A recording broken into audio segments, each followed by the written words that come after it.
प्यारे बच्चों नमस्कार। आपके अपने एमटी एजुकेशन यूट्यूब चैनल पर हार्दिक स्वागत है।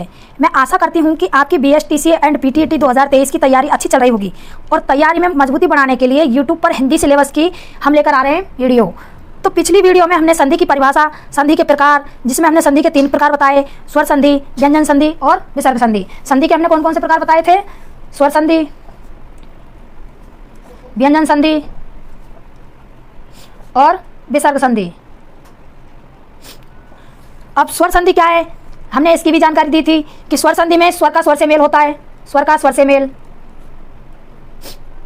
स्वर का स्वर से मेल होने पर जो विकार उत्पन्न होता है उसे हम क्या कहते हैं? स्वर संधि। और व्यंजन संधि में बताया था हमने, व्यंजन का किसी स्वर या व्यंजन से मेल होता है।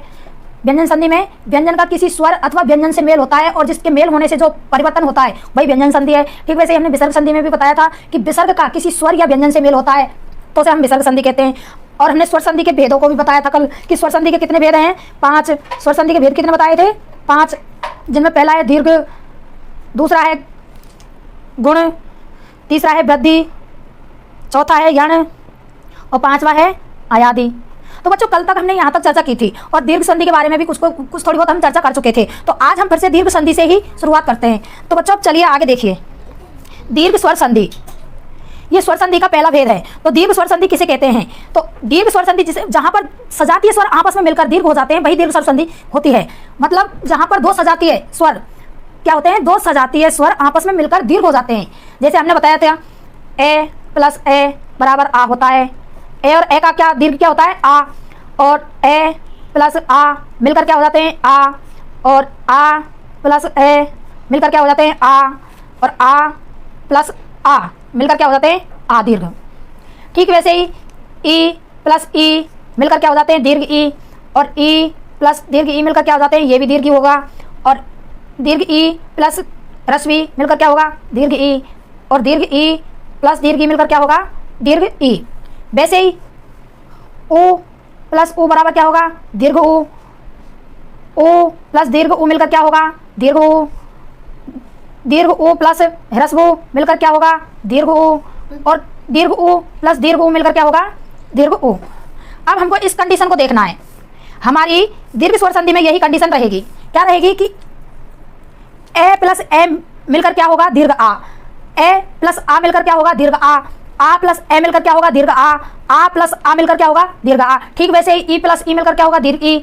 और ह्रस्व ई और दीर्घ ई मिलकर क्या होगा? दीर्घ ई। दीर्घ ई प्लस ई मिलकर क्या होगा? दीर्घ ई। और दीर्घ ई और दीर्घ ई मिलकर क्या होगा? दीर्घ ई। ठीक वैसे ही ऊ का होगा, ऊ प्लस ऊ मिलकर क्या होगा? दीर्घ ऊ। ह्रस्व ऊ और दीर्घ ऊ मिलकर क्या होगा? दीर्घ ऊ। दीर्घ ऊ प्लस ह्रस्व ऊ मिलकर क्या होगा? दीर्घ ऊ। और दीर्घ ऊ और दीर्घ ऊ मिलकर क्या होगा? दीर्घ ऊ। तो चलिए बच्चों अब हम देखते हैं दीर्घ स्वर संधि के कुछ उदाहरण। लेकिन हमें कंडीशन यही अप्लाई करनी पड़ेगी जैसे ए प्लस ए मिलकर हुआ है आ, ए प्लस आ मिलकर हुआ है आ, ऐसे ही ई का देखना होगा, ऐसे ही ऊ का देखना होगा। तो देखते हैं कुछ उदाहरण। जैसे हमारा है शब्द पत्र प्लस अंक, ये संधि विच्छेद। अब इसमें पहले पद में लास्ट ध्वनि कौन सी आ रही है? अपनी ए की। और इसके दूसरे पद अंतिम पद में कौन सी आ रही है? पहली ध्वनि ए की। अब ए और ए मिलकर देखो क्या हुआ है? ए और ए के मेल से क्या हुआ है? दीर्घ आ। क्या हुआ है? आ। तो अब पत्र प्लस आ प्लस ये बिंदु है जो आ के ऊपर ही आएगा त, तो क्या मिलकर क्या बनेगा हमारा? पत्रांक। क्या बनेगा? पत्रांक। और आगे देखते हैं। जैसे हमारा से प्लस अवधि, तो पहला पद कौन सा है हमारा? से। और अंतिम पद कौन सा है? अवधि। तो से में अंतिम ध्वनि कौन सी आ रही है? अपनी ए। कौन सी आ रही है? ए। और अवधि में पहली ध्वनि कौन सी आ रही है? ए। तो ए और ए मिलकर क्या बने थे? अपने क्या बनेंगे? अपने आ। तो हमारा क्या हो जाएगा? कंडीशन क्या होगी? से प्लस आ प्लस वधि। तो मिलकर क्या हो जाएगा? से में इस आ को जोड़ना होगा। क्या हो जाएगा? सावधि। क्या हो जाएगा? सावधि।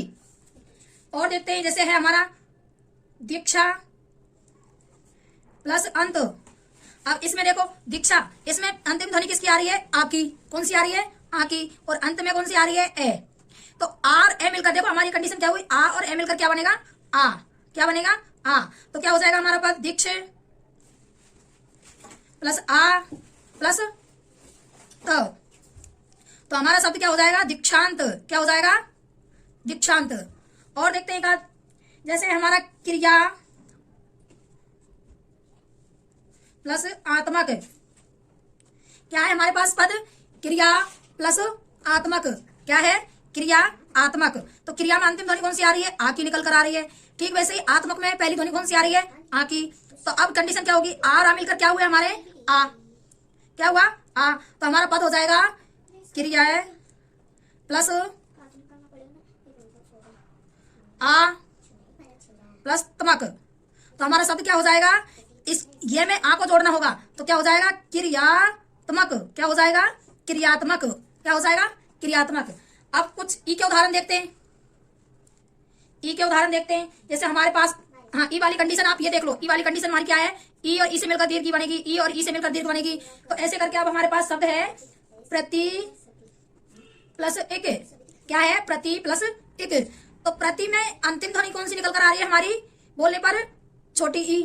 और इधर भी एक में कौन सी आ रही है पहली ध्वनि? छोटी ई। तो हमारी कंडीशन क्या हो रही थी अप्लाई? छोटी ई और छोटी ई मिलकर क्या होगा? दीर्घ ई।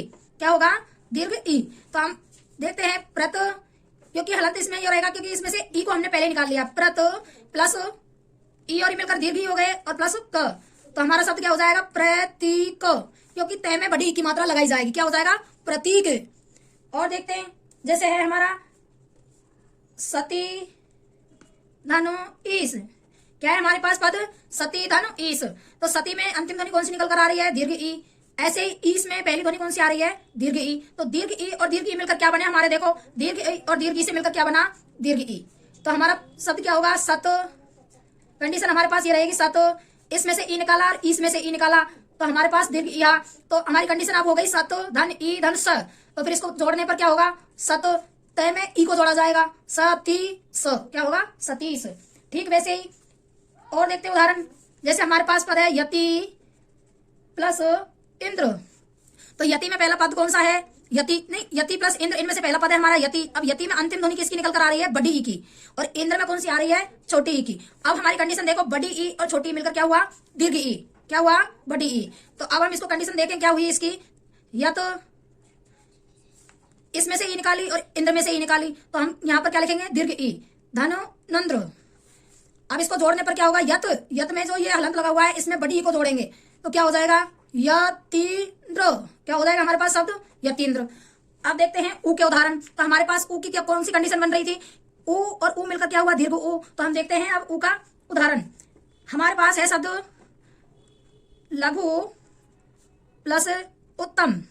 तो देखो इसको, इस लघु पद है इसमें अंतिम ध्वनि कौन सी आ रही है निकलकर? छोटा ऊ। उत्तम में पहली ध्वनि कौन सी आ रही है? छोटा ऊ। तो ऊ और ऊ मिलकर हमारे पास क्या मिले? क्या बना था? दीर्घ ऊ। क्या बना था? दीर्घ ऊ। तो अब इसको तोड़ने पर क्या कंडीशन हुई? लघ, ये हलंत है, लघ प्लस इसमें से ऊ को निकाला और उत्तम में से ऊ को निकाला तो हमारे पास कौन सा आ गया इसका परिवर्तन? परिवर्तित रूप दीर्घ ऊ प्लस तम। क्या हुआ? तम।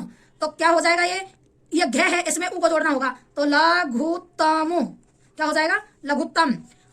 और देखते हैं जैसे है हमारे पास वधु प्लस उल्लास। क्या है? वधु प्लस उल्लास। अब वधु में अंतिम ध्वनि कौन सी है? वधु पद में दीर्घ ऊ की। ठीक वैसे उल्लास में पहली ध्वनि कौन सी है? ह्रस्व ऊ की। तो दीर्घ ऊ और ह्रस्व ऊ मिलकर देखते हैं हम कंडीशन क्या हुई थी हमारी? दीर्घ ऊ और ह्रस्व ऊ मिलकर क्या बने थे? दीर्घ ऊ। तो क्या हुआ हमारे पास? परिवर्तित रूप दीर्घ ऊ। आप देखते हैं इसकी कंडीशन, वध प्लस दीर्घ ऊ प्लस लास। अब इसको जोड़ने पर क्या होगा? वध में ऊ को जोड़ेंगे तो वधुल्लास। क्या हुआ हमारा पद? वधुल्लास। तो बच्चों अब हम देखते हैं स्वर संधि का दूसरा भेद। तो स्वर संधि का दूसरा भेद कौन सा है? गुण स्वर संधि। कौन सा है? गुण स्वर संधि।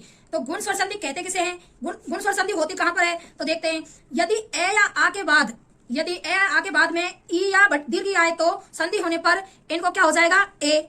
और ए या आ के बाद यदि ऊ और दीर्घ ऊ आए तो क्या हो जाएगा हमारा संधि होने पर? ओ। और ए या आ के बाद अगर री आए, रे ऋषि, तो संधि होने पर हमारा क्या प्राप्त होगा? अर। तो देखते हैं हमारी क्या कंडीशन रहती है।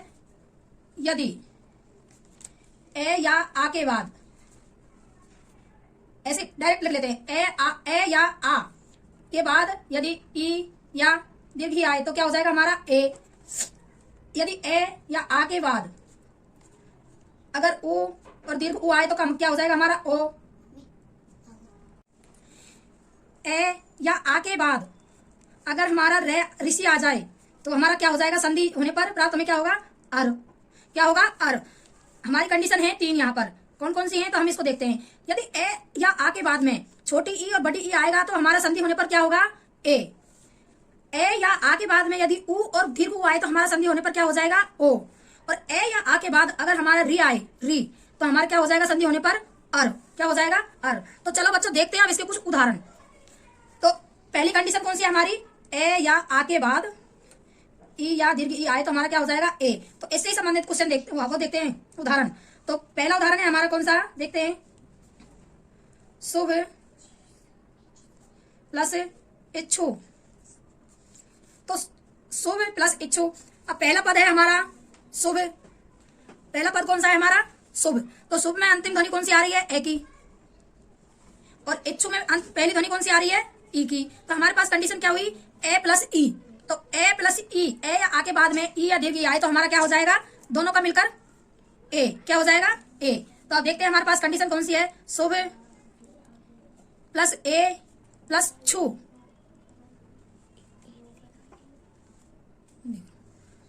तो हमारा शब्द क्या हो जाएगा, शुभेच्छु। क्या हो जाएगा, शुभेच्छु। क्या हो जाएगा, शुभेच्छु। और देखते हैं, उप प्लस इच्छा। तो उप पहला पद है, इच्छा दूसरा पद है। तो उप में अंतिम ध्वनि कौन सी निकल कर आ रही है हमारी, ए, और इच्छा में पहली ध्वनि कौन सी आ रही है, दीर्घ ई। तो देखिए ए या आ के बाद में अगर ई या दीर्घ ई आए तो हमें क्या प्राप्त होगा, ए। तो देखते हैं इस पर लागू करके, उप हलंत रह जाएगा क्योंकि इसमें से हमने ए निकाल लिया। ये तो आपको समझ में आएगा होगा, उप धन ए धन छा। अब हमारा शब्द क्या बन गया, उप में ए को मिलाएंगे, एक छा। क्या बन गया, उपेक्षा। क्या बन गया हमारा शब्द, उपेक्षा। अब देखते हैं दूसरी वाली कंडीशन, ए या आ के बाद उ या दीर्घ उ आए तो क्या बनेगी हमारी कंडीशन, ओ। क्या बन जाएगा, ए आ या उ, ए या आ प्लस उ या दीर्घ उ को मिलकर क्या हो जाएगा हमारा, ओ। तो अब इसका उदाहरण देखते हैं। जैसे हमारे पास है पूर्व प्लस उत्तर। तो हमारा पूर्व शब्द है, पूर्व पद है पहला तो, और दूसरा है उत्तर। वास्तव में ये दोनों ही कंडीशन अप्लाई हो रही है क्योंकि ये पूर्व पद ही है, ये उत्तर पद ही है। इसको हिंदी भाषा में ऐसे ही बोलते हैं, पूर्व पद और उत्तर पद। तो देखो इसमें से पूर्व में से ए निकल के आ रहा है और उत्तर में से क्या आ रहा है, उ, रस उ। तो दोनों को मिलकर क्या हो जाएगा, ओ। क्या हो जाएगा, ओ। तो देखते हैं क्या बनता है हमारा पद, पूर्व प्लस ओ प्लस तर। तो हमारा शब्द क्या हो गया, पूर्वोत्तर। क्या हो गया, पूर्वोत्तर। और देखते हैं, महा प्लस उत्सव। महा पहला पद है, उत्सव दूसरा पद है। अब महा में अंतिम ध्वनि कौन सी निकल कर आ रही है, आ, और उत्सव में पहली ध्वनि कौन सी निकल कर आ रही है, उ। तो आर उ मिलकर क्या हो जाएंगे हमारे, ओ। तो देखते हैं, मह प्लस ओ प्लस सब। तो हमारा शब्द क्या बन गया, महोत्सव। क्या बन गया, महोत्सव। और देखते हैं तीसरी कंडीशन, ए या आ के बाद री आए तो हमारे संधि होने पर क्या हो जाएगा, पद अर। क्या हो जाएगा, संधि होने पर अर। तो देखते हैं इसके भी उदाहरण। तो उदाहरण है इसका, देव प्लस ऋषि। क्या है, देव प्लस ऋषि। पहला पद है देव, दूसरा पद है ऋषि। तो देव में से अंतिम ध्वनि क्या निकल रही है, ए। ऋषि में से क्या निकल रही है, रे ऋषि। तो ए और रे ऋषि मिलकर हमारा क्या बन जाएगा, अर। क्या हो जाएगा, अर। तो देखते हैं इसको भी अप्लाई करके, देव प्लस अर प्लस सी। क्या है, देव प्लस अर प्लस सी। क्या हो जाएगा हमारा शब्द, देव, ये जो अर है इसमें ब में ए मिल जाएगा और रे इसके सी के ऊपर चला जाएगा। तो देवर सी। क्या हो जाएगा, देवर सी। ऐसे ही दूसरा उदाहरण देखते हैं, राज प्लस ऋषि। राजन संस्कृत का शब्द हो जाएगा, राज प्लस ऋषि। तो राज पहला पद है, ऋषि दूसरा पद है। राज में अंतिम ध्वनि वही ए निकल रही है और ऋषि में ऋषि पहली ध्वनि। तो इनसे मिलकर क्या हो जाएगा, अर। देखते हैं, राज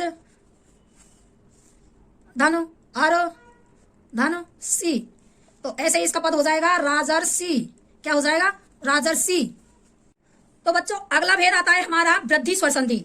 दो भेद हमने देख लिए स्वर संधि के, दीर्घ स्वर संधि देख लिया, गुण स्वर संधि देख लिया। अब अगला भेद आता है हमारा वृद्धि संधि, वृद्धि स्वर संधि। ये तीसरा भेद है। तो अब हम इसकी चर्चा करते हैं। तो वृद्धि स्वर संधि होती कैसे कैसे, ये हम देखते हैं। जैसे ए या आ के बाद अगर ए या आई आए तो वहां पर क्या हो जाता है, आई। और ए या आ के बाद अगर ओ या औ आए तो वहां पर क्या हो जाएगा, औ। क्या हो जाएगा, औ। तो पहले हम इसकी कंडीशन देख लेते हैं। यदि ए या आ के बाद, ए या आई आए तो हमारी क्या क्या हो जाएगा संधि होने पर आई। और ए या आ के बाद अगर हमारे ओ और औ आए तो क्या हो जाएगी हमारी संधि होने पर औ। हमारे पास वृद्धि संधि में ये दो कंडीशन है। वृद्धि संधि में कितनी कंडीशन बन रही है हमारी? दो। ए या आ के बाद अगर ए या आई आए तो क्या हो जाएगा आई संधि होने पर, और ए या आ के बाद अगर ओ और औ आए तो संधि होने पर क्या हो जाएगा हमारा औ। तो इसके उदाहरण देखते हैं। तो पहले बारे का ही देख लेते हैं। ए या आ के बाद में ए या आई का उदाहरण देखते हैं। तो हमारे पास है शब्द जैसे है हित धन एसी। क्या है? हित प्लस एसी। तो हित पहला पद है, एसी दूसरा पद है और यही अंतिम पद है। हित में कौन सी ध्वनि निकल कर आ रही है? लास्ट ए। और एसी में पहली ध्वनि कौन सी आ रही है? ए। तो हमारा ए और ए मिलकर क्या हो जाएगा? ए या आ के बाद में ए या आई आएगा तो हमारी कंडीशन क्या होगी? आई हो जाएगा संधि होने पर। तो अब क्या हो जाएगा? आई। ठीक वैसी कंडीशन हमें यहाँ पर मिल रही है। तो देखते हैं क्या होगा शब्द हित धन आई धन सी। तो हमारा संधि युक्त शब्द क्या हो जाएगा? हितेशी। क्या हो जाएगा? हितेशी। ऐसे ही है हमारा शब्द एक प्लस एक। एक प्लस एक। अब एक में अंतिम ध्वनि कौन सी है? ए। और एक में पहली ध्वनि कौन सी है? ए। तो दोनों से मिलकर हमारा क्या बन जाएगा? आई। तो देखते हैं एक प्लस आई प्लस क। तो हमारा शब्द क्या हो जाएगा? एकैक। क्या हो जाएगा? एकैक। अब देखते हैं जैसे हमारे पास है शब्द, इधर देख लेते हैं, दिखेगा नहीं। सदा प्लस एव। क्या है? सदा प्लस एव। अब सदा में पहली ध्वनि कौन, अंतिम ध्वनि कौन सी आ रही है? आ। और एव में पहली ध्वनि कौन सी आ रही है? ए। तो इन दोनों से मिलकर क्या हो जाएगा हमारा? आई। तो हमारा पद क्या शब्द क्या बन जाएगा? सद धन आई धन वय। तो क्या हो जाएगा हमारा? सदैव। क्या हो जाएगा शब्द? सदैव। अब हम देखते हैं दूसरी वाली कंडीशन। ए या आ के बाद यदि ओ और औ आए तो हमारा क्या हो जाएगा? औ। क्या हो जाएगा? औ। तो देखते हैं हम औ वाला भी उदाहरण। कंडीशन लिख लेते हैं पहले। तो यहाँ पहले ये कंडीशन लिख लेते हैं। ए या आ के बाद यदि ओ और औ आए तो संधि होने पर क्या क्या बन जाएगा? औ। क्या बन जाएगा? औ। तो अब देखते हैं इसके उदाहरण। जैसे हमारे पास है शब्द अधर प्लस ओष्ठ। अधर का मतलब होता है ऊपर, और ओष्ठ हमारे है ये ऊपर वाला ओष्ठ। तो अधर में है अंतिम ध्वनि रे में ए मिल रहा है तो अंतिम ध्वनि है ए, और इधर ओष्ठ में पहली ध्वनि कौन सी निकल कर आ रही है? ओ।